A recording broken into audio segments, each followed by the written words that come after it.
Episode 9 की शुरुआत में वूजू को देखते हैं जो कि अपने इंश्योरेंस से रिलेटेड काम करवाने के लिए यहाँ पर आता है। हालांकि जाते टाइम अपना मैरिज सर्टिफिकेट मांग रहा था, बाद में इसको चेक करता है लेकिन यह देखता है कि इस पर डिवोर्स की डेट नहीं होती। बाद में वूमन से पूछता है, वूमन ने बता दिया था कि तुम्हारा डिवोर्स अभी तक नहीं हुआ है। वूजू बाहर आता है, अपने आप से कहता है कि ये क्या है, उसने डिवोर्स पर सिग्नेचर क्यों नहीं किए, क्या वो बिजी थी। बाद में सोचकर कहता है कि शायद वह मुझे भी लाइक करती होगी। रात को मेरी से मिलने के लिए आता है, इसके पास फ्लावर भी होते हैं। पास में 2 वुमन होती हैं जो कि मेरी घर को देखती हैं और कहती हैं कि इन्होंने यह लकी ड्रॉ में जीता था। हस्बैंड बहुत ही लकी है कि उसे ऐसी पत्नी मिली। यह घर ब्यूटी प्लेस वालों ने दिया है। इनके जाने के बाद वूजू अपने आप से कहता है कि पता नहीं क्या बात कर रही थी, लेकिन बाद में वैसे नहीं याद करता है कि मैंने एक बार ब्यूटी प्लेस के बारे में एक वीडियो को देखा था। बाद में इसको सर्च भी करता है जो कि लकी ड्रॉ के बारे में होता है। इन दोनों की फोटो देख लेता है और इनको देखते ही पहचान गया था कि मेरी है और ये वूजू है। इन दोनों की कई प्रीवियस सीन को याद करता है कि इन्होंने मुझे क्या बात की थी। इन बातों को ध्यान में रखकर ये समझ जाता है कि क्या चल रहा है। फिर मेरी से मिलने के लिए आता है। डोर ओपन होता है। मेरी कहती तुम यहाँ पर क्या कर रहे हो, चले जाओ नहीं तो पुलिस को रिपोर्ट कर दूंगी। ये इसके फ़ोन को लेता है, कहता है रिपोर्ट तो मुझे करनी चाहिए, तुमने यहाँ फेक वेडिंग की है, तुम्हें मजा तो आया होगा। वूजू घर के अंदर आता ही से बात करता है, आसपास देखता है और कहता है कि तुम्हारा घर बढ़िया है, तुमने जो ठग लिया है। मेरी कहती है कि मैंने ऐसा नहीं किया। वूजू कहता है कि तुमने मुझे डिवोर्स भी नहीं दिया, तुम इस घर में रहती हो, तुम बेशरम हो। लेकिन यह कहती है कि मैं बेशरम नहीं हूँ, तुमने मुझे ठगा है, तुम रातों रात मुझे छोड़कर चले गए, मुझे डिवोर्स दे दिया और सारा डेट मुझ पर आ गया। वूजू कहता है मुझे इसके लिए माफ़ कर देना, लेकिन चलो अब नई शुरुआत करते हैं, हम दोनों मिलकर इस घर में साथ में रहेंगे। वैसे भी वह तुम्हारा क्लाइंट है, उसको छोड़ दो, वह तुम्हारा फेक हस्बैंड है। ऐसा तो है नहीं कि तुम इसके प्यार में पड़ गई। लेकिन ये कुछ नहीं कहती। वूजू इसको देखता है, कह रहा होता मुझे जवाब दो। बाद में चिल्लाता है और कहता है कि ब्यूटी स्टोर वालों को तुम्हारी रिपोर्ट करूंगा। मेरी कहती है कि शौक से करो, वैसे भी मैं करने जा रही थी, मैं हर वक्त यहाँ पर स्केर्ड रहती हूँ, इस बात से क्यों नहीं पता चल जाएगा कि मैंने यहाँ पर क्या किया। मैंने वूजू को इस काम में फंसा लिया, मुझे गिल्ट है, मुझे रिग्रेट फील हो रहा है। लेकिन यह कहता है तुम्हें रिग्रेट फील क्यों होगा, मुझे पता है कि वह कौन है, वह एक कंपनी के सीईओ का बेटा है। अगर मैं तुम दोनों के बारे में सभी को बता देता हूँ तो तुम जानती हो कि उसका क्या होगा। उसे इनहेरिटेंस के रूप में कंपनी नहीं मिलेगी, वो उत्तराधिकारी नहीं बनेगा, उसे देश छोड़कर जाना होगा। मेरी चिल्लाती है, कहती है कि उसको जाने दो, उसने कुछ नहीं किया। वूजू कहता है ठीक है मैं जाने दूंगा, लेकिन तुम्हें उसे दूर रहना होगा।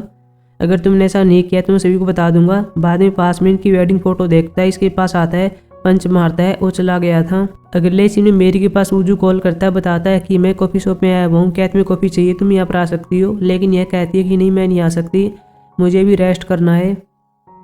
यह कहता है ठीक है हम किसी और दिन मिल लेंगे। अगले सीन में वूजू को देखते हैं जो अपनी दादी के पास आता है। इसकी दादी कुछ डॉक्यूमेंट को दिखाती है जो जे कंसल्टिंग के बारे में होता है।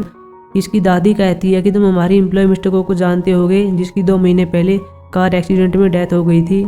उसे पता चल गया था कि हमारी कंपनी के फंड जे कंसल्टिंग को जा रहे हैं, यानी कि कोई गबन कर रहा है। वूजू पूछता है कि जे कंसल्टिंग है कौन। दादी बताती है कि हमारी कंपनी को यूएस मार्केट में एंटर करवाने के लिए इस कंपनी ने हमारे लाइसेंस बनवाए थे। लेकिन अब मैं चाहती हूँ तुम सीक्रेट रूप से इस कंपनी की जांच करो, किसी को भी इस बारे मत बताना, तुम्हारे अंकल हनकू को भी नहीं, क्योंकि वही इस कंपनी को यहाँ पर लेकर आए थे। वूजू अपने रूम में आता है, इन डॉक्यूमेंट को देख रहा होता है, साथ में एक सीन को याद करता है जहाँ अपने अंकल के पास कॉफ़ी लेकर आया था, लेकिन तभी कॉफ़ी नीचे गिर गई थी और मैंने डॉक्यूमेंट देख लिए थे, लेकिन मेरे अंकल ने डॉक्यूमेंट ले लिए, उसने मुझे क्यों छिपाए। बाद में अपने दोस्त जॉन के पास कॉल करता है और जे कंसल्टिंग के बारे में पता लगाने के लिए कहता है। अगले सीन में सोंगी को देखते हैं जो फ़ोन पर बात कर रही होती है। बाद में मेरी से कहती है कि बेकरी वालों को हमारा डिज़ाइन पसंद आया, लेकिन इसका ध्यान नहीं होता। बाद में फिर से बोलती है और बताती है कि मेरी कहती है ठीक है डिज़ाइन को प्रिंटिंग के लिए भेज दो। सोंगी कहती है कि क्या आप ठीक हो, आपने लंच भी नहीं किया। मेरी कहती है कि मैं ठीक हूँ, मैं कॉफ़ी लेने के लिए जा रही हूँ। बाद में बाहर आती है, वूजू की बात को फिर से याद करती है कि उसने कहा था कि उसे दूर रहना, नहीं तो मैं उसके बारे में सभी को बता दूंगा। दूसरी ओर वूजू को देखते हैं, यह भी मेरी के बारे में सोच रहा होता है। अपने आप से कहता है क्योंकि इस बात से परेशान है, मैं उसे बेटर फील करवाने के लिए क्या कर सकता हूँ। मेरी दादी ने वह सब कहा था कि मुझे कैसे इंसान पसंद है, किन से मैं हेट करती हूँ, कैसी वजह से वो परेशान है। फिर ये कंपनी में आता है और यहाँ पर यूंगसू वूसू को लव टिप के बारे में बता रहा होता है। वूजू भी पास में आकर बैठ जाता है, इनकी बातों को ध्यान से सुनता है, जो जो पॉइंट यूंगसू बता रहा होता है उन सबको नोट कर लेता है। लेकिन बाद में दोनों इसको देखते हैं, कहते हैं तुम यहाँ पर क्या कर रहे हो। ये कुछ नहीं कहता और यहाँ से भाग जाता है, हालांकि बहुत ही हैप्पी होता है। वूजू मेरी के पास कॉल करता है, जो जो पॉइंट यूंगसू ने बताए थे उनको इसके ऊपर अप्लाई करता है, जैसे कि क्या तुम खाने के लिए चलोगी, क्या हम घूमने के लिए चले, लेकिन ये मना कर देती है। वूजू कहता है कि हम मुश्किल से मिल पाते हैं, फिर हम डेट कब करेंगे। मेरी बताती है कि मैं तुम्हारी कंपनी की 80 एनिवर्सरी की तैयारी कर रही हूँ, जब इवेंट खत्म हो जाएगा तब हम मिलेंगे। तभी वूजू के पास एक नई ईमेल आती है जो कि जॉन ने सेंड की है। जॉन बता रहा होता है कि जे कंसल्टिंग बंद हो चुकी है। यह एक रेस्टोरेंट के अंदर है। इस कंपनी की CEO जेसिका है, उसका कोरियन नाम मिनजियोंग है, उसका एक 8 साल का बच्चा भी है। वूजू याद करता है कि जेसिका नाम मैंने डॉक्यूमेंट पर भी देखा था। अगले सीन में मियोन को देखते हैं जो कि टेम्पल से बाहर आती है, फिर अपने हस्बैंड से बात करती है, बताती है कि मैं यहाँ पर आई थी और इन्होंने मुझे बताया कि कोई मुझे धोखा देने का ट्राई करेगा। हनकू कहता है कि क्या तुम अभी इनके पास जा रही हो, क्या तुमने जाना बंद नहीं किया है।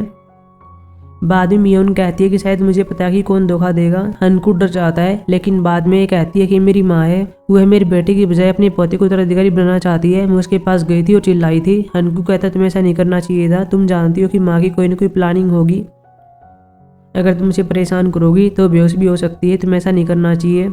बाद में से कुछ लवली बातें करता है। पास में मिनजियोंग होती है जो कि इनकी बातें सुन रही थी।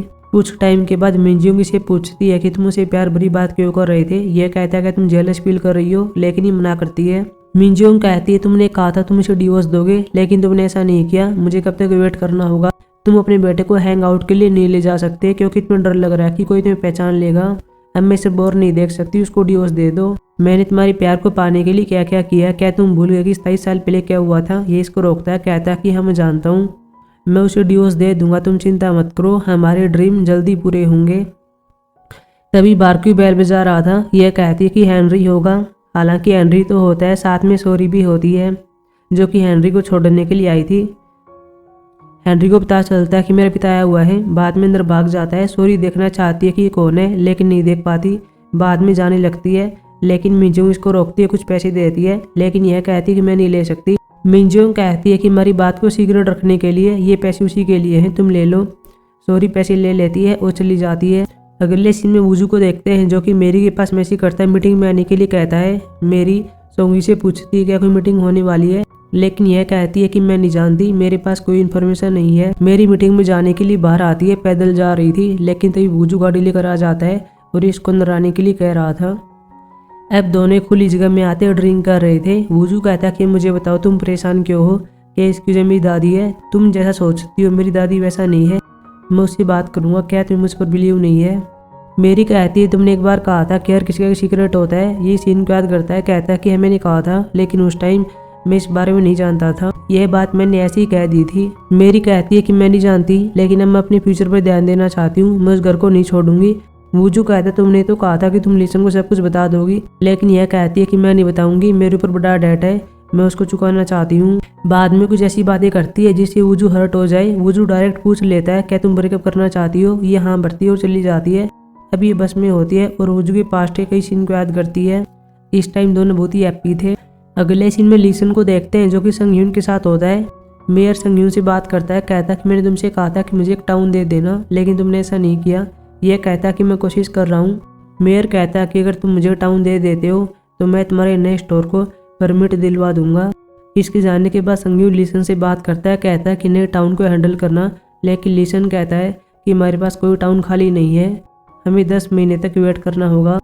संगयून चिल्लाता है, कहता है कि वेट नहीं कर सकते, क्या तुम्हें दिख नहीं रहा है कि हमें नया स्टोर मिल रहा है, तुम्हें पहले जैसे नहीं रही, पहले तुम्हें हिम्मत थी, तुमने कैसे मेरे पिता से बात की थी, उनको बहकाया था और मेरी जगह पर तुमने एग्जाम दिया था। अब तुम्हें पहले वाली बात नहीं रही, लेकिन मुझे नहीं पता, तुम्हें काम करना ही होगा। अगले सीन में वूजू को देखते हैं जो कि मेरी के पास कॉल करने का ट्राई करता है, साथ में ऐसी याद करता है कि मैंने पहले मेरी को मैसेज किया था और कहा था कि मुझे माफ़ कर देना, मैंने इस बात की परवाह नहीं की कि तुम कैसा फील करती हो, हम किसी और दिन बात करेंगे, मैं तुम्हारा वेट करूँगा।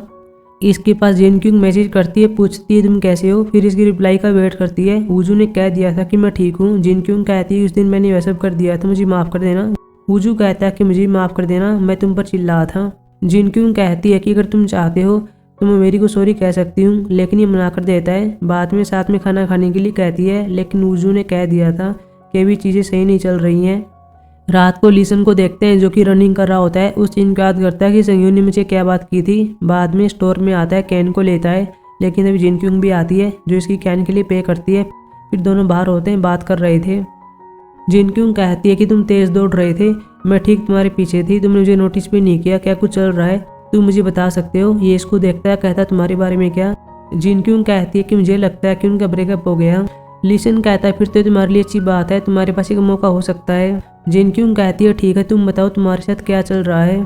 यह कहता है कि मेरे बॉस ने मुझे काम करने के लिए दिया है जो कि इम्पॉसिबल है, इसलिए मुझे नहीं पता कि मैं कर पाऊंगा।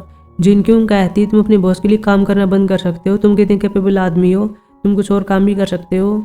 लेकिन यह कहता है कि मैं अपनी नौकरी नहीं छोड़ सकता, मेरे पास अपनी वजह है। जिनक्यूंग कहने लगती है कि फिर उसको ब्लैकमेल करो, जैसे स्टॉक में हेरा फेरी या फिर कुछ और। लेकिन यह कहता है कि मैं नहीं कर सकता क्योंकि यह सब मैंने किया था, इन सब से मुझे नुकसान होगा। अगले सीन में वुजू मीटिंग कर रहा था, साथ में मेरी होती है। मीटिंग खत्म होने के बाद इसको बताया जाता है कि आज सेजन का बर्थडे आपको चलना होगा। बाद में लिफ्ट की वेट करते हैं। वुजू देखता है कि यहाँ पर मेरी नहीं होती। सेयोंगी बताती है कि उसके एक अपॉइंटमेंट है। बाद में चले जाते हैं। मेरी एक जगह पर आयुर्वेदिक एक्टर्स को देखती है, अपने पास्ट के सीन को याद करती है कि क्या हुआ था। वही वुजू को देखते हैं, यह भी ब्रिज पर होता है और यह भी मेरी के सीन को याद करता है। रात को मेरी से मिलने के लिए आता है। पहले लाइटें चालू होती हैं लेकिन बाद में बंद हो जाती है। ये मेरी के पास कॉल करता है लेकिन वो पिक नहीं करती। मेरी याद करती है कि क्या हुआ था। मैं छत पर हैंग आउट के लिए आई थी लेकिन तभी मैंने देखा कि वुजू आ रहा है। मैं रूम के अंदर भाग कर आई और मैंने लाइटें बंद कर दी। अगले सीन में सिक्योरिटी गार्ड को देखते हैं जो वुजू से बात करता है, इसको कंट्रोल रूम में ले आता है, दिखाता है कि क्या हुआ था। एक लड़का एक लेटर को लेकर यहाँ पर आया था, चेयरवुमन से मिलना चाहता था लेकिन हमने उसे बाहर निकाल दिया। वह साथ में हमसे पूछ रहा था कि वुजू का चेयरवुमन के साथ क्या रिलेशन है। वुजू गाड़ी में बैठकर मेरी के पास आ रहा होता है, कॉल करने का ट्राई करता है लेकिन ये पिक नहीं करती। वुजू अपने आप से कहता है कि क्या वुजू को पता चल गया है कि मैं कौन हूँ।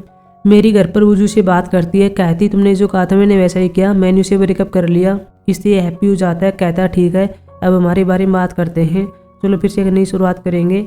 लेकिन यह कहती है तुम कैसी बकवास कर रहे हो, हमारे बीच यह डील नहीं हुई थी। वुजू उसके पास आता है, घुटनों के बल बैठ जाता है, खुद को हिट करता है और कहता है कि मैंने जो किया उसके लिए माफ़ कर देना, लेकिन क्या तुम मुझे एक और चांस नहीं दे सकती। मैं डिपार्टमेंट स्टोर को तुम्हारी रिपोर्ट नहीं करूँगा। मेरी कहती है ठीक है मत करो क्योंकि मैं खुद करने जा रही हूँ। बाद में लीसन के पास कॉल कर रही होती, बाहर आती है लेकिन इसको रोक लेता है और कहता है तुम ऐसा नहीं कर सकती। मेरी कहती है कि अगर मेरा है मैं कुछ भी करूँ, लेकिन ये चिल्लाता है, कहता है कि नहीं आधा घर ही मेरा भी है। मेरी कहती है कि मुझे पता चल गया है तुम यहाँ पर क्यों आए हो, तुम्हें घर चाहते हो। यह कहता है कि हाँ मैं इस घर को और तुम्हें चाहता हूँ, अगर तुमने मेरी बात नहीं मानी तो मैं वुजू की रिपोर्ट करूँगा और बता दूंगा कि वह कौन है, फिर तुम जानती हो कि क्या होगा। मेरी चिल्लाती है, कहती है कि उसको अकेला छोड़ दो। ये इसको थप्पड़ मारने जा रहा था लेकिन तभी वुजू आता है, इसको पकड़ता है, दूर फेंक देता है। वुजू कहता है कि जो कुछ भी करना है मेरे साथ करो, मेरी से दूर रहो। वुजू कहता है तुम दोनों साथ मिलकर काम कर रहे थे, तुम्हें इसके लिए पे करना होगा। बाद में इसको पंच मारने वाला था लेकिन वुजू इसी को पंच मार देता है और कहता है कि पे तुम्हें भी करना होगा। बाद में रिकॉर्डिंग को सुनाता है जहाँ पर वुजू कह रहा होता है कि एक राजा मेरा भी है, हम दोनों साथ मिलकर यहाँ पर रहेंगे। वुजू कहता है कि अब तुम भी इसमें शामिल हो, तुम जो कुछ भी करना चाहते हो कर लो।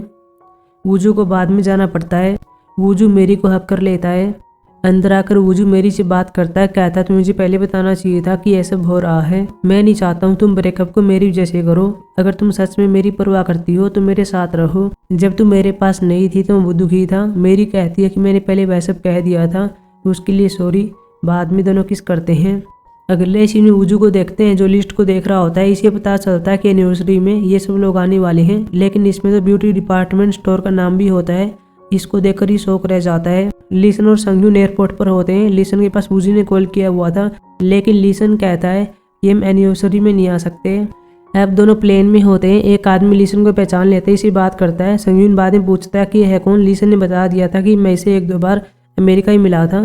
फिर लियोन भी लिस्ट को देख रही होती है। वुजू से बात करती है, ठीक है इन्हें इनवाइट कर दो, तुम जिसको चाहते हो उसको भी इनवाइट कर सकते हो। मैं देखना चाहती हूँ कि वह कौन है जिसको तुमने जिनक्यूंग के ऊपर चूज किया है। वुजू बताता है कि वो बहुत ही प्रिटी है, जब आप उसको देखोगी तो उससे प्यार करोगी, लेकिन जब उसको पता चलेगा कि आप ऐसी हो तो पता नहीं क्या होगा। फिर लियोन चिल्लाती है, कहती है कि तुम जैसा सोच रहे हो मैं वैसी नहीं हूँ, क्या वो हमारी फैमिली को लाइक नहीं करेगी। उससे कह देना कि मेरी माँ नहीं है, केवल दादी है जो कि भी हो चुकी है, तुम जो भी चाहो घर में कर सकती हो, जो भी खाना खाना चाहो खा सकती हो। अगले सीन में वुजू मेरी से बात करता है, इन सब के बारे में बताता है और कहता है तुम प्रिटी बनकर आना। मेरी कहती है कि ठीक है। अगले सीन में अपरा भी जाती है लेकिन अंदर नहीं जा पाती। वुजू उसके पास आता है, पूछता है क्या हुआ, तुम अंदर क्यों नहीं आ रही हो। मेरी कहती है कि मैं नर्वस हो रही हूँ। यह कहता है कि नर्वस वाली क्या बात है। फिर इसको अपनी दादी के पास लेकर आता है जो गेस्ट का वेलकम कर रही थी। हालांकि पिल्लियों से बात नहीं कर पाती लेकिन इन दोनों को देखकर समझ जाती है कि यह लड़की वही है। सभी लोग अंदर होते हैं, इनको प्राइज दिए जा रहे थे। हनको भी यहाँ पर होता है, इसके पास कॉल आती बताया जाता है कि लीसन और संगयून आ रहे हैं। वूजू को इस बारे में पता चलता है, मेरी को मैसेज करता है बाहर आने के लिए, कहता है ये बाहर आ जाती, इसको बताता है कि क्या हुआ। मेरी कहती है अब हम क्या करेंगे, अगर मैं ऐसे ही चली गई तो चेयर वूमन को अच्छा नहीं लगेगा। वूजू कहता है ठीक है मैं कुछ करता हूँ, तुम उनके सामने मत आना। मेरी बात में चली जाती है, सामने चेयर वूमन को देखती है जो किसी से बात कर रही होती है। बाद में ये भी इसको देख लेती है और पूछती है क्या तुम मेरे वूजू को लाइक करती हो। ये हाँ भी बढ़ती है। मेरी कहती है कि मैं बिजी हूँ, मुझे जाना होगा। पिलियन कहती है ठीक है जब तुम फ्री हो तो मेरे घर पर आना, मैं तुमसे बात करूंगी।